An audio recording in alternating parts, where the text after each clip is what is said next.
નમસ્તે વિદ્યાર્થી મિત્રો, સ્વાગત છે તમારું મારી યુટ્યુબ ચેનલમાં.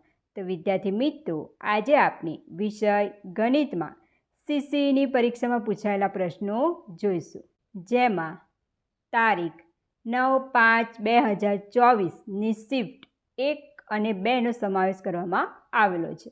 તો જો વિદ્યાર્થી મિત્રો તમને મારો વિડીયો પસંદ આવે તો આ વિડીયોને લાઈક, શેર અને સબસ્ક્રાઈબ જરૂર કરજો. તો ચાલો વિદ્યાર્થી મિત્રો વિડીયોની શરૂઆત કરીએ. તો હવે આપણે પ્રશ્નની શરૂઆત કરીશું.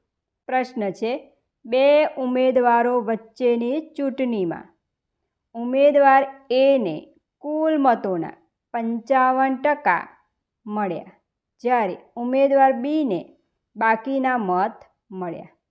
જો કુલ મતોની સંખ્યા 10,000 હતી તો ઉમેદવાર બીને કેટલા મત મળ્યા? તો હવે આપણે આગળ ગણતરી કરીશું. તો આપણને પ્રશ્નમાં શું શોધવાનું કહ્યું છે કે જે ઉમેદવાર બી છે તેને કેટલા મત મળ્યા છે તે આપણને શોધવાનું કહ્યું છે. વિદ્યાર્થી મિત્રો, તમારે પરીક્ષામાં ધ્યાન રાખવાનું છે કે પરીક્ષામાં તમને શું શોધવાનું પૂછવામાં આવ્યું છે. આ પ્રશ્નમાં જોઈ શકીએ છીએ કે અહીંયા આપણને ઉમેદવાર બીને કેટલા મત મળ્યા તે અહીંયા શોધવાનું કહેવામાં આવ્યું છે. તો હવે આપણે આગળ ગણતરી કરીશું. તો જે પ્રશ્નમાં આપવામાં આવેલું છે કે 2 ઉમેદવારો વચ્ચેની ચૂંટણીમાં, એટલે કે એ ઉમેદવાર છે અને બી ઉમેદવાર છે,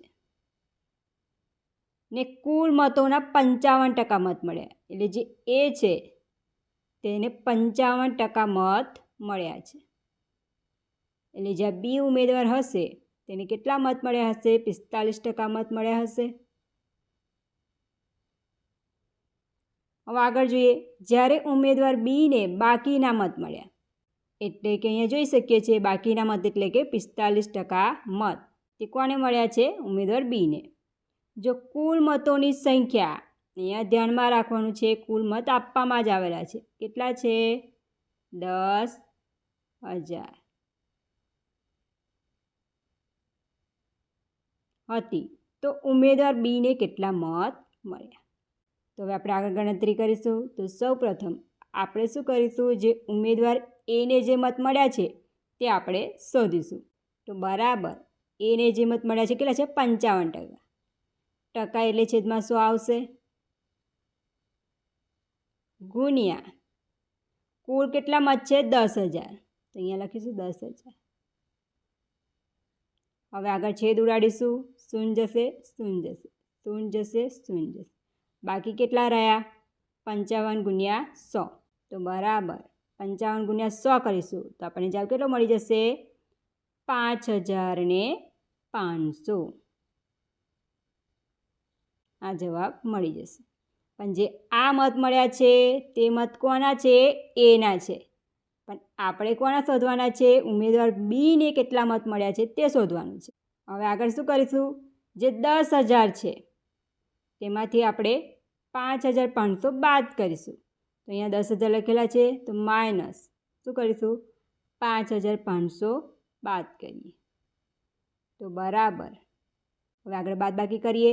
શૂન્યમાંથી શૂન્ય બાદ કરું તો શૂન્ય જ વધશે. ફરી આગળ જોઈએ તો શૂન્ય જ છે. અહીંયા 10 લેવો પડશે, 10માંથી 5 બાદ કરીશું તો 5 બાકી રહેશે. ફરી આગળ જોઈએ, અહીંયા 9 મૂકીશું, 9માંથી 5 બાદ કરીશું તો 4 બાકી રહેશે. તો આપણને જવાબ કેટલો મળી જાય છે? 4,500. તો અહીં આપણે જોઈ શકીએ છીએ આ જે 5,500 છે એના મત છે અને જે 4,500 મળે છે તે બીના મત છે. એટલે કે આપણો જવાબ કેટલો થઈ જશે? 4,500 થઈ જશે. તો અહીંયા ઓપ્શનમાં જોઈ શકીએ છીએ ઓપ્શન 2 આપણો જવાબ થશે 4,500. આગળનો પ્રશ્ન છે, એક નવા પાર્કની ડિઝાઇન માટે સ્થાનિક સમુદાયના મતમાં ડિઝાઇન એને કુલ 2,000 મતોમાંથી 65% મળે છે તો ડિઝાઇન એને કેટલા મત મળ્યા? તો હવે આપણે આગળ ગણતરી કરીશું. તો પ્રશ્નમાં શું શોધવાનું કહ્યું છે કે જે ડિઝાઇન એ છે તેને કેટલા મત મળ્યા છે તે આપણને અહીંયા શોધવાનું કહેવામાં આવ્યું છે. તો હવે આપણે આગળ ગણતરી કરીએ. ડિઝાઇન એને કુલ 2000 મતોમાંથી 65%. તો આ રીતે લખાશે.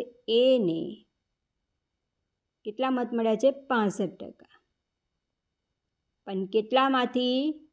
અહીંયા કુલ આપેલું છે 2000 મતોમાંથી 65% મત મળ્યા છે. તો ડિઝાઇન એને કેટલા મત મળ્યા? તો હવે આપણે આગળ ગણતરી કરીશું. તો આ રીતે થશે. તો અહીંયા એને કેટલા મત મળ્યા છે? 65%. તો આગળ આ રીતે લખાશે બરાબર 65% છે એટલે છેદમાં 100 આવી જશે. છેદમાં 100 ગુણ્યા કુલ કેટલા મત છે? 2000. અહીંયા 2000 લખીશું. હવે આગળ છેદ ઉડાડીશું. શૂન્ય ગઈ શૂન્ય ગઈ શૂન્ય ગઈ શૂન્ય ગઈ. બાકી શું રહ્યું? 65 ગુણ્યા 20 બાકી રહે છે. તો 65 ગુણ્યા 20 કરીશું તો આપણને જવાબ કેટલો મળી જશે? 1300 જવાબ મળી જશે. છતાં પણ ગુણાકાર કરીને ચેક કરી જોઈશું. તો 65 ગુણ્યા 20. શૂન્ય બે સંખ્યા હોવાથી 5 દુ 10, વધી પડી 1, 6 દુ 12, 12 ને 13. 1300 આપણને જવાબ મળી જાય છે. અહીંયા ઓપ્શનમાં જોઈ શકીએ છીએ. ઓપ્શન 2 આપણો જવાબ થશે 1300. એટલે કે ડિઝાઇન એને કેટલા મત મળ્યા હશે? 1300 મત મળ્યા હશે. તો જો વિદ્યાર્થી મિત્રો તમને મારો વિડીયો પસંદ આવ્યો હોય તો આ વિડીયોને લાઈક, શેર અને સબસ્ક્રાઈબ જરૂર કરજો. મળીશું એક નવા વિડીયો સાથે.